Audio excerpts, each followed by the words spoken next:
Like, subscribe, and share to Voices of Linden TV. Good evening. Thank you for joining us today on this episode of the Let's Talk show.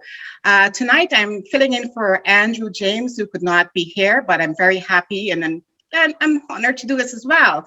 So tonight we have with us Paula Walcott-Quintin. Paula is the president of the Linden Fund USA. Welcome, Paula. And we have with us as well, and we're honored to have with us Her Worship, Waneka Arrindell. Waneka is the mayor of Linden. Welcome. We also have with us Marlyn De Abreu-Waterton. Marlyn is the president of the GIVE Foundation, and as well with us, bringing up the rear is Mr. Keith Semple, and Keith is actually the vice chair of the Linden Fund USA. And today we're just really very happy to have every one of you here. You're phenomenal individuals doing a really great job in trying to maintain, some standards within the Linden community. Particularly, Paula, I know that you have been doing this for a long time. I've attended some of the functions on the Canadian side. And so if you could just give us a little bit of a background as to the Linden Fund USA and some of the, the role in particular. Such a pleasure to be here, Michelle. Thank you. And I'm actually very privileged to be sitting here at this particular moment because it represents a collaborative effort of U.S. diaspora organizations that came together to assist the community. The call was made by Mayor Arrindell, and we responded. And I remember in all of the different meetings that we had with the coalition, as we were talking about what vehicle we would use to raise funds, because at the end of the day, we needed to raise funds, some tangible support to help the residents who were affected by the flooding. One of the things that we all thought was a win, irrespective of the dollar amount that was raised, was getting together. It's not as usual for organizations to come together, and 6 of us in the diaspora in the US came together to do this. So for this particular project, I have to say it's among one of my prouder moments, being the chair of this organization and being associated with this organization for the past 22 years. And it's because of bringing like-minded people together who want to do community work. So it's such a privilege to be here and to be joined by the others on the call. Not all of our collaborators are here, but if I can take a moment to just quickly name them, that would help us to bring the gravitas to the situation so that they know that even though they're not on this interview, that they are a key part of what we were able to accomplish. So Caribbean American Fund Day Committee, GIVE Foundation 592, Marlyn will speak a little bit more about it. Guyana United Youth Development Association, its acronym is GUYDA, very well known. Linden Dream Team, who's done great work in the Linden community, MHS Alumni North America Chapter, and Linden Fund USA. Those are the 6 organizations that round out the collaboration that really spearheaded this campaign to raise funds on behalf of the residents and to respond to the mayor's outreach to assist the community. We were able to raise $10,000 US, which in some equivalency in Guyana, I think it's 2.1 million and change. So I just want to applaud our collaborators and to say how proud we were to stand with them doing this project. That is awesome. That every one of you should be really proud of yourself. This is really it's a great venture and very well executed from all intents and purposes. One of the things I wanted to just remind everyone here is that there are several parts of Guyana where the flooding occurred. Of course, as Lindeners, we are focused on Linden and focused on trying to make sure that we can help the residents of Linden. And this is where Paula and all of the others have come in today in having that collaboration to bring some relief to the Linden community. So Paula, I'm just going to stick with you for now and ask how will that money be dispersed? How will it be spent? 100% of what was raised in this collaboration. And you notice I said in this collaboration, because I think the aspiration of all of us is to continue collaborating on major programs or major needs that would come up in the community. But 100% of the funds raised in this collaboration will be used to support efforts within the township of Linden. That is awesome. Music to my ears, because a lot of times when we have, these kind of initiative, people would like to understand how the funds are dispersed. And I think it's pretty incredible that you're, kind of allotting 100% of the amounts raised to help the impacted Lindeners. So that's great. I want to just switch over very quickly to her worship, Waneka Arrindell, who's the mayor of Linden. Waneka, can you tell us a little bit? You have a presentation that I understand that you're going to spearhead tomorrow. Would you mind just telling us a little bit about that initiative? Okay, so good evening and thank you for having me on this program. I think I first want to say thanks to have such amazing people come together to work for Linden. I can say thank you on behalf of the entire Linden. Thank you for the support. So the money has been raised, the money has been released, and tomorrow morning, we're going to have an official ceremony for the handing over of that finance. That ceremony will be done at 9 a.m. in the Mayor and Town Council conference room. And of course, we'll have representatives from all 6 organizations present, along with representation from the council itself. We have opened to have councillors be a part so they can understand how this happened and how we'll move forward. And of course, we want to make sure the organizations are comfortable knowing that the money is given to the Linden people. And so we'll make sure that the handing over ceremony will have the presence of our treasurer, documentation of that money, and the entire financial system of the Mayor will be put in place to make sure that money is liquidated in the funds that it has been garnered for. And so that will happen tomorrow morning. And of course, the money is going to go to communities in Linden that have been flooded. And I know if you have been following Carol with the rains that have started again, they are back on the water for the past week. So I know we were looking a lot at what post-flood would be and how we can assist those communities. But I think we're still in that season where we're having some floods, and definitely we're going to be able to support those communities with the finances given. So I'm hearing that you're doing a really fantastic job of making sure that those funds are, that first of all, there is complete accountability, that, everyone knows where the funds are going. Plus, of course, you're helping really the Lindeners as a rule. And I'm pretty sure as the mayor that you also you understand where the funds are most needed. And of course, we'll disperse it accordingly. One of the things I just kind of grabbed from what you were saying with regards to the presentation tomorrow, is it possible for it to be live streamed at all? Was that I think it will. It will be live streamed. We have a very strong Linden Fund USA office in Linden here. And so they're working in collaboration with us. And I know the team has decided that they will live stream the program, because we want even those who cannot be present here in Linden to have the opportunity to be a part of that ceremony. So we're crossing our fingers that the signals from GT&T remain strong and that we're able to get everybody on board in the morning to be a part of that. And I think also it's important to know. Go ahead. Go ahead, please. I was going to give, because it's very important that people understand what's happening in Linden. If you know Linden, we ask questions, lots of whys. Mm-hmm. And so we know that the finances coming to the council is going into agricultural communities to help those persons who've been affected in the farming areas. It's going to help those families that have either been displaced all those families that have not been able to work and they might be behind on the groceries to assist those families who've had those difficulties.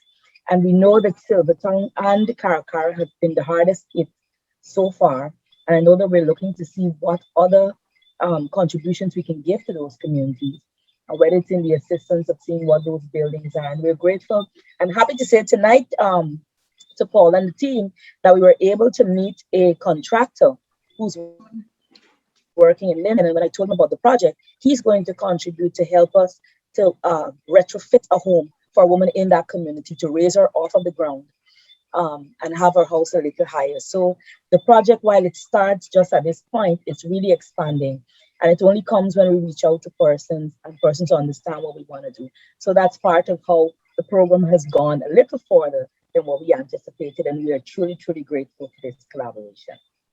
I do like the whole idea of each one reaching one. I think, you know what, when people begin to see that others are doing something that is for the community, I think it really drives the community spirit. And so that is awesome. That's a great feel good, if you will, story that has been impacted by this whole fundraising event. So thank you for sharing that. I will come back to you because I do have a few questions that I think I'd like some clarification on. But I wanted to go over to Mr. Semple, the gentleman in the house tonight.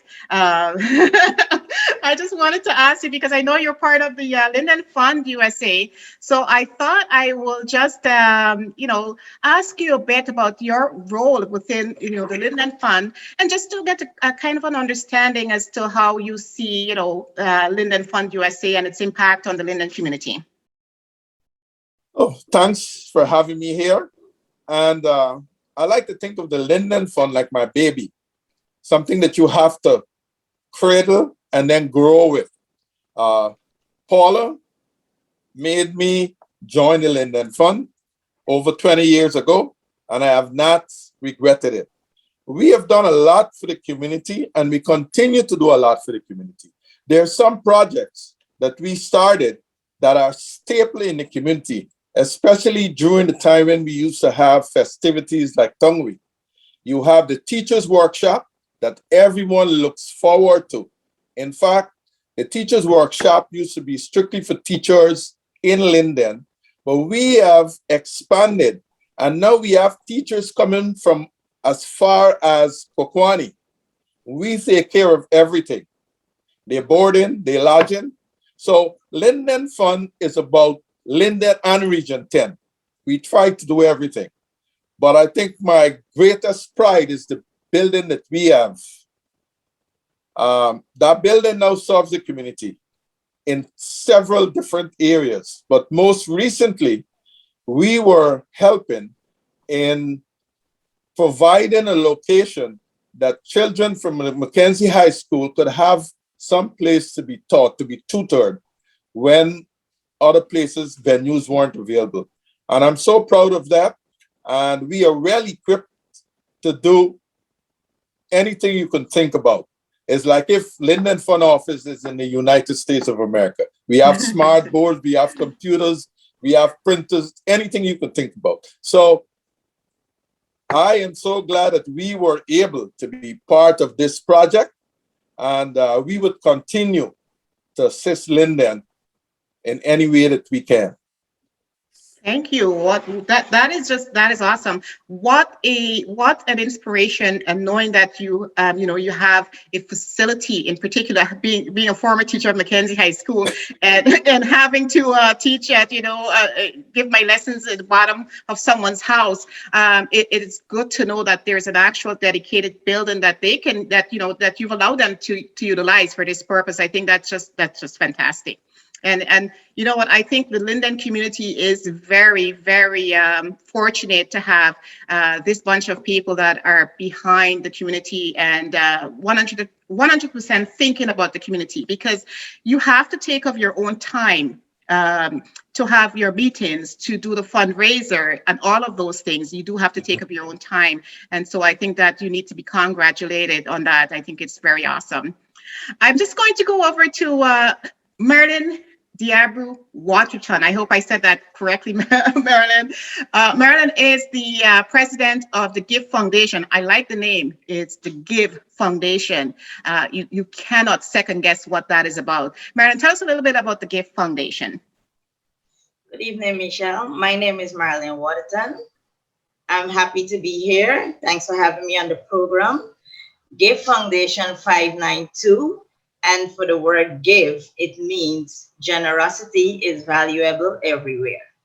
That's how we came up with GIVE. GIVE Foundation was established in 2017. It's fairly young by a group of individuals. We just wanted to make a difference and give back to the community and for the less fortunate. Every year since 2017, as of 2018, we start a backpack drive. The first year we did 300 backpacks. 2019, we did 400. Just because of COVID 2020, we could not go back home to do that, but we see the need to help Linden in terms of doing food hampers. So I reached out to my Facebook friends and family, and we were able to raise 6,000 US. So we gave back over 200 food hampers to Linden, starting from the Amelia's Ward right down to Mackenzie. We did Ituni, we did Kamaka, we did Block 22, 1 mile, some of the places over river, but they had another organization doing over river also that take care of Christianburg, Blueberry Hill, and so forth. So that is what we did. We also did 100 hot meals for the frontline workers in Linden. That was for 2020. And Christmas last year, the mayor reached out to me and she asked the organization to donate 10 food hampers because she was doing a project. But unfortunately, I told her we could only donate 30, and she was happy for that. So we tricked her. 2021, we didn't really get to do anything. So when Miss Paula Walcott reached out to us and said, you know what, this is what I'm doing, we need to collaborate, I was like, sure, I'm on board, because I do collaborate with different organizations here in the United States of America, and collaborating back home is, I don't have a problem with. So we decided, okay, we're gonna jump on board, and we were happy that we did, and everything, went well, and I'm very happy with the outcome, and I'm looking forward to collaborating more, not only with LFU, but all the other organizations, because with that, it built great friendship, and it helped us to help each other in whatever way we can to make Linden a better place, because Linden is my home, and that's where my heart is. Yeah, exactly. And you know what, for every one of us here, and I think we all can speak the same language more or less, is that we're all Lindeners. And I think it's important to do our part. I want to give a bit of a kudos to Andrew James, who has been the backbone, if you will, of the MHSAA, the North American chapter. And also, he has done a phenomenal job of putting everything Linden on the map, if you will, by having these shows that he has, spent a lot of his own time doing, and it would be remiss of me not to point that out, because I think what it does for us as a community, it keeps our information current, it keeps us there in the spotlight, and it lets people know what's going on. More importantly, with all of these collaboration, it lets Lindeners see that despite not living in Linden, that we still have, quote unquote, we have the back of, we have Linden's back. And so I want to jump back to Paula. We were joined by a gentleman, Enric Kendall, and I want to just go to Paula so that you can do a little bit of an introduction. So Mr. Enric Kendall represents GUYDA, which is the Guyana United Youth Development Association, and he is the vice chair. And GUYDA has been one of the 6 collaborators that came on board and helped to guide a very transparent and very successful effort, which we did on GoFundMe. So I'm so pleased that Enric was able to join us tonight, and you and he can do an exchange and you can learn a little bit more about GUYDA. Thank you so much. Welcome, Mr. Kendall. I didn't want to just mouth off without actually hearing a little bit of the background of who you are. So I appreciate your taking the time to join us. And if you can tell us a little bit about your initiative, that would be fantastic. Thank you, Michelle. Is it correct? That's correct. Thank you. I first want to apologize for being late. I was away from home and driving, but I'm the vice chair of GUYDA for this is my second year, and I'm from Linden also, and I was born on Mackenzie side, but I was raised at Wisma Hill. As soon as you go up that hill, I've been away from Guyana over 30 years now, and now I'm now retired in the U.S. and enjoying retirement. I do visit Guyana more frequently now than I did in the past. But when Paula called me, I had already heard about the floods in Region 10, and I was working with the Kokwani Association to get something going. But Paula provided a platform for GUYDA to jump on board, and we did willfully. We were delighted to do that because GUYDA's mission is concerned with the youth of Guyana, in and out of Guyana. We provide educational, social and emotional support for the youth in Guyana. And we've helped many students complete their bachelor's degree from Guyana in the United States at the University of Guyana and also in Trinidad in the law program. So we have been very supportive of the youth in Guyana. And we realized that the flooding would impact the youth, not only the adult, but the youth also, in terms of keeping them back from getting to where they want to be. So we were very delightful to jump on board. We are a 501(c)(3) organization, which is a non-profit organization. And we raise funds every year, and all funds are used towards helping the youth in Guyana and out of Guyana also. We're very troubled by the floods we've seen in Region 10, especially in Kokwani. I'm familiar with Kokwani because I've been there a few times, being so close to Linden. And I'm hoping that the mayor, her worship, is instrumental in bringing some kind of relief. I understand the waters start coming up there again, and that is very troublesome. With global warming, I'm thinking that there might have to be a more engineered solution to the flooding problems, not only in Kokwani, but also in all the other regions in Guyana. But GUYDA is delighted to be on board. GUYDA is looking forward for a long-term relationship with the other 5 organizations to support Linden during this time. And we're very happy to be on board helping out in this cause. Thank you so much, Mr. Kendall. You know what? I like the recurrent trend of everyone, very happy and collaborating and working together, because I think at the end of the day, we're looking for the one. We're looking out for the one community. I want to just jump in here with Mayor Arrindell and just ask very quickly, because I know that Mr. Kendall brought up a very good point. So we've got some solutions that we're going to work with. However, one of the point is that, is there something that could be a bit more long-term in terms of structure? I don't want to get into too much engineering thing because I'm not an engineer, but just to get as to the thoughts as to where, based on Mr. Kendall's comment. So welcome, Mr. Kendall. Thank you. So they can be long-term, but that conversation has not happened at the council because most of our long-term is dependent on these support systems because the administration itself cannot support. What we have done, however, is with the amount given through these organizations, the council itself has pledged $200,000 to add to the monies already given. And we'll pledge that and we'll be able to tap up some support in the areas. They are governmental support. I think one day when we spoke with the regional chairman, those support, a lot of it went out of the town of Linden. And that's why when he heard of this program, he said, look, let's focus on Linden because they did not get that amount of support.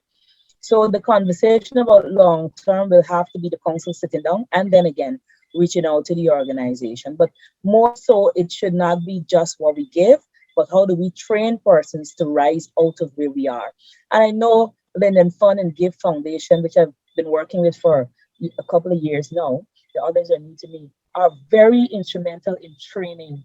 And so maybe our next batch could be, how do we have our young people and our citizens and residents of Linden to be involved in maybe kitchen gardens and places in where they're able to support themselves in these cases, because of course the cost for vegetables have gone skyrocketing due to what's happening with the floods.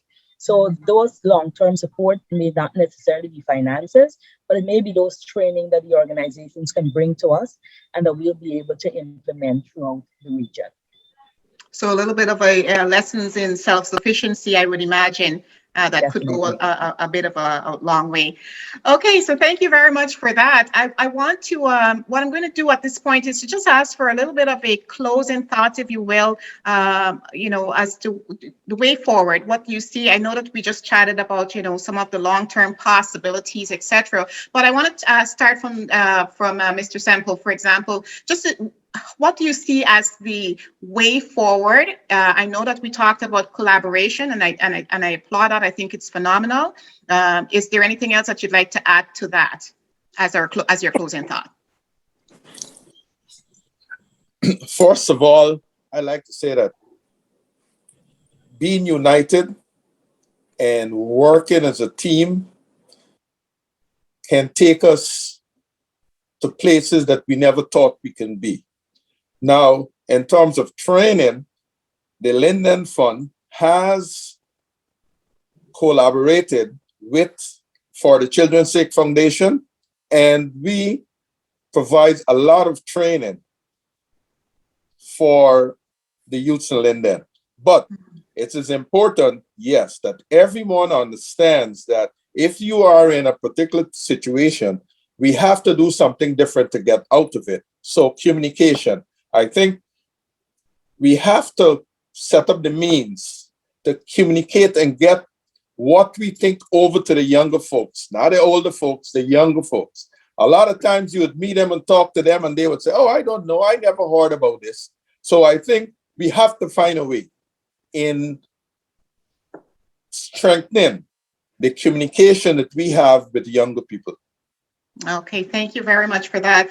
Okay, I'm just going to go over to the next gentleman here for your closing thoughts. I know that, you kind of captured the last end of the conversation. I think you made some very valid input. So can you just give us a bit of your closing thoughts?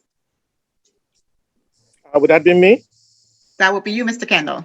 Thank you.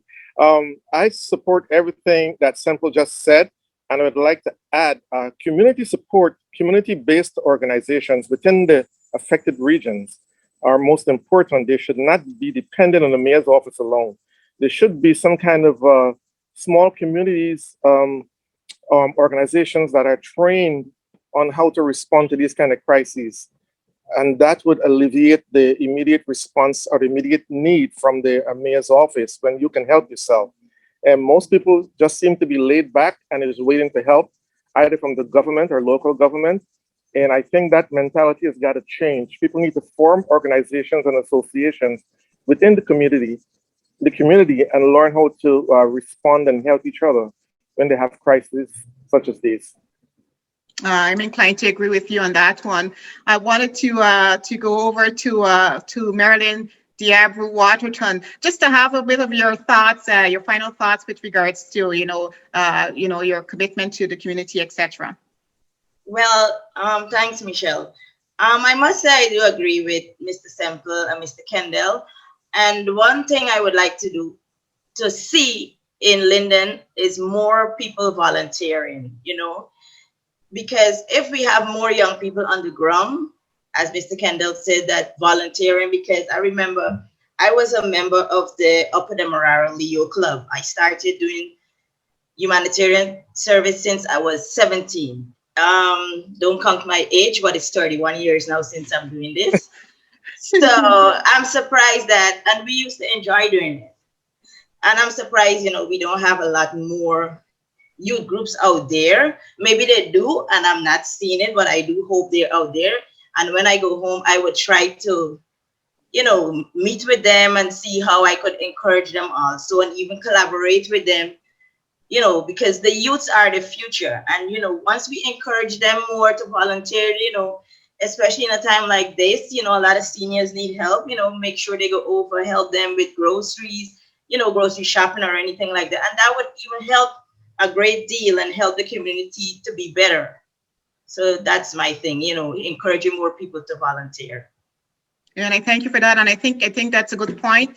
And also from my own limited knowledge with regards to, little small groups, I know of several of them. And I think if we have a bit more of this collaboration into something, you all see how effective that was. But my understanding from, some people that I've interacted with, there are a number of very small little factions that are kind of doing their own thing. And I think to be more impactful, everybody needs to kind of come together and to have, like Mr. Semple said, a bit more of a communication and an agreement or cooperation. I want to go over to Her Worship, the Mayor.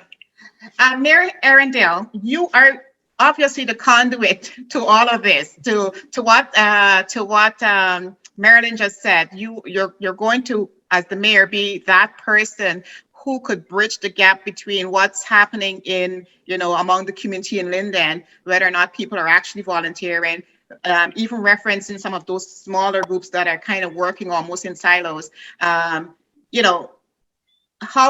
are your thoughts on this, and how do you see, the way forward? Let's put it that way. How do you see the way forward in having this collaboration become something more of the norm than an anomaly? Definitely. I do agree with everyone. I think one of my greatest concerns has always been, I don't see us giving back as much as we're receiving. And that is something we need to teach our young people. I would say every time we have some sort of support, I'll say to everybody, it may not have cost you what you're holding in your hands, but it cost someone who gave out of what they had, how small or how big. I always reference the United States, where you guys get up in the snow and the storm and you get out there, but yet you give back. And that's the spirit we want to bring to Linden. They are community development groups that are small. We are now interacting with those CDCs. We've brought all of them into a system where we're able to meet with the presidents and to talk with them and to see how we can go into their communities and do projects and create activities. We are in the process. We've started that. We've created a group and we've started those conversations. And we're asking those CDCs, where do you see your community? Tell us as a council where you want that community to grow or to go, and then we'll be able to kind of just steer you in that direction. So instead of us giving you that fish, we can teach you how to fish. So definitely this is a direction that we're going to continue to follow up. And I'm excited about the 6 groups online, because I know we're all saying the same thing. And once we get that off the ground, then we're able to work together to see how we can have persons in the communities get up and get going. There's so much young people around the place. There's so much. I'm from the faith-based organizations, and just for Assemblies of God only, there are 18 Assemblies of God churches in Linden proper. We have not gone out. We have not spoken about full gospels and the other religions. And each of those communities have at least 50 youths within that community through the youth ministries. And this is where we can start, because the purpose of the youth ministry is to help, is to give back. And so we can always start by pulling teams together from these organizations, from the CDCs within the communities, and we can build that spirit of build back that community spirit, that spirit to give, and that spirit for persons to understand that each one can reach one, each one can help one with exactly what they have. And definitely, I believe Linden is going to move farther and faster. Okay, I find that to be rather encouraging, and I do like that idea of having all of the smaller community groups, kind of being included or brought to the table to have the conversation. I think it's important, and I think it's that's a good step, and it's a good step in the right direction. I just wanted to go to your Paula Walcott-Quintin, and just to have your thoughts and your final, kind of say with regards to the collaboration, of course, the way forward with regards to, of course, your organization as well as their collaboration with the other organizations. It was really interesting listening to the various perspectives that were being shared and understanding that in order to rebuild communities, especially those that have suffered decline in a way that I think all of us would say that Linden has really suffered over decades. It's important to also remember that in addition to all of the individual or community efforts, that there's institutional capacity building that has to happen. Long-term, sustained economic and other activity.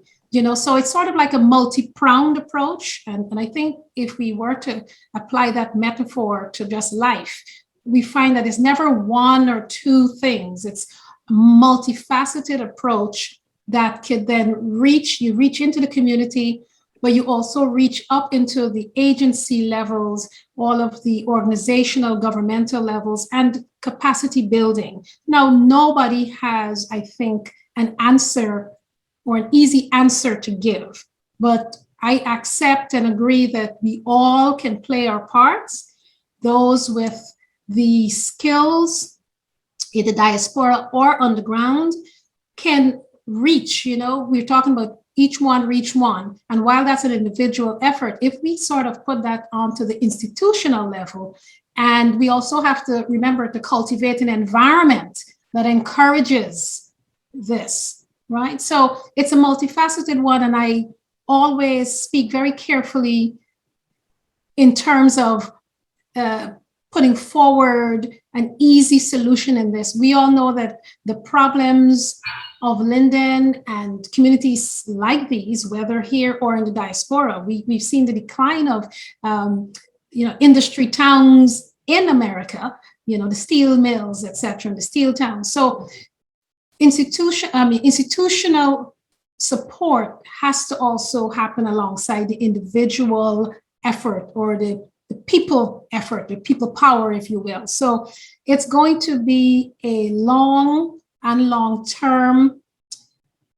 effort, collaborations, diaspora and local institutions and individuals to really reverse some of the challenges. So as I can speak on behalf of LFU to say that we are absolutely 100% committed. We are organized to help the community, and we perform a number of short-term and long-term projects. We've launched just earlier this year an economic development initiative. That is one of the pillars of LFU's activities. And clearly it wasn't an overnight thing. It was in the making, and we were able to bring some new board members that really gave an impetus to launch that effort. Tourism, we're looking at training, looking at small business development, etc. So it's not an easy thing, and I speak with a great deal of humility to say that nobody has the answer in and of themselves. But together, if we continue doing the things that we're doing, and proudly, I think everybody on this call understand that they have something to contribute, and they've stepped up. And I know that we're all proud of that effort and how quickly we were able to turn and respond to the mayor's call on behalf of her township. She is the CEO, if one were to look at this as a business. She is the head of the community, and she reached out to say, can you help?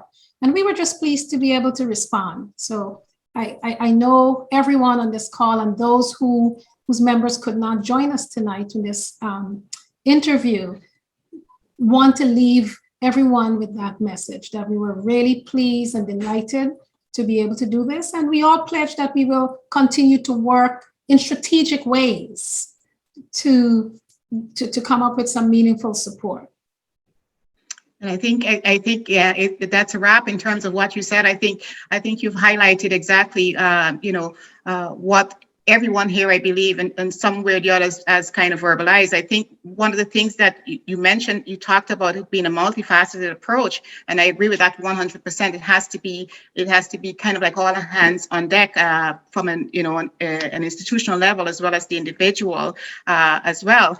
And I like the fact that you guys, you do not know, or maybe you do know just how impactful this is. Raising $10,000 US in a relatively short period collaborating with each other, which meant getting a little bit outside of your own self, if you will, and just having that, I'm going to be all in and getting this done. And I think that is completely awesome. I must say it's a kudos to Her Worship the Mayor, Waneka Arrindell, who reached out and asked for that, because like you said, Paula, this is like, she's the CEO of this company, Linden, and you know what? And she took that very seriously and reached out because her company is underwater, and she wanted to make sure that some actions are taken to help them. And of course, I just want to say thank you to every single one of you here. We have Miss Marlyn De Abreu, and she, with the Give Foundation and doing some phenomenal job, not just now, but ongoing, much like Linden Fund USA. By the way, I'm going to double back to Linden Fund USA and say, sometimes you must ask yourself, if you have not been involved for the length of time that you've been involved doing things for Linden, what could have been the outcome? And you might not think of it all the time, but the reality is, without the consistent, over the years, contribution of the Linden Fund USA, we would have had a humongous gap to fill, a humongous hole to fill. And that's, and I'm not just saying that because you're here, but I'm saying that because it's a fact. I've gone to quite a few of the events that you've organized, and I know that everybody poured their heart and soul into that, into getting it done. It took a lot of work. I've held events myself, raising funds with Mr. Kwame, etc. And I know the amount of work it takes. And to do that consistently for so many years, I have to say hats off to you, Paula, hats off to you, Keith. We're coming to the end of the show, so now we're on first name basis, apparently. So, and then there is GUYDA. Is that how you say it, GUYDA? That's correct. So Enric, I think again as well, hats off to yourself as well, having the youths at heart and making sure that they are taken care of. And you're quite right, providing for them from an educational basis. Yeah, that's great. But you connected the dots that the flood will impact just how much assistance could be given to them, or impact them overall. And I think you took action based on that. So I think everyone just kind of delved in, made that commitment to work together. We see what has happened from it. Hopefully, as going back to what Mayor Arrindell said, just having all of those communities coming together and having that conversation, it's a collaboration by itself that could end up being very fruitful. And I want to thank everyone for being here today. Again, I want to say, really awesome job. Congratulations. You did it in a collaborative effort. You did it. $10,000 US is nothing to sneeze at, and I am awfully, as a Lindener, proud of every one of you for doing this. I must say thanks to Andrew James, the man of the hour, and without Andrew, we would not have had this platform, so that people know and are reminded what the groups do individually, but what you have done here that is spectacular. I want to even say that it's historical, coming together. You have your own platform, but you came together and you raised that money for the community of Linden, and we're all very grateful. Thank you very much for your time. You're welcome. Thank you. Thanks Have for a great having us. evening, everyone. Take Thank care. you for having us. Bye-bye. Okay, take care.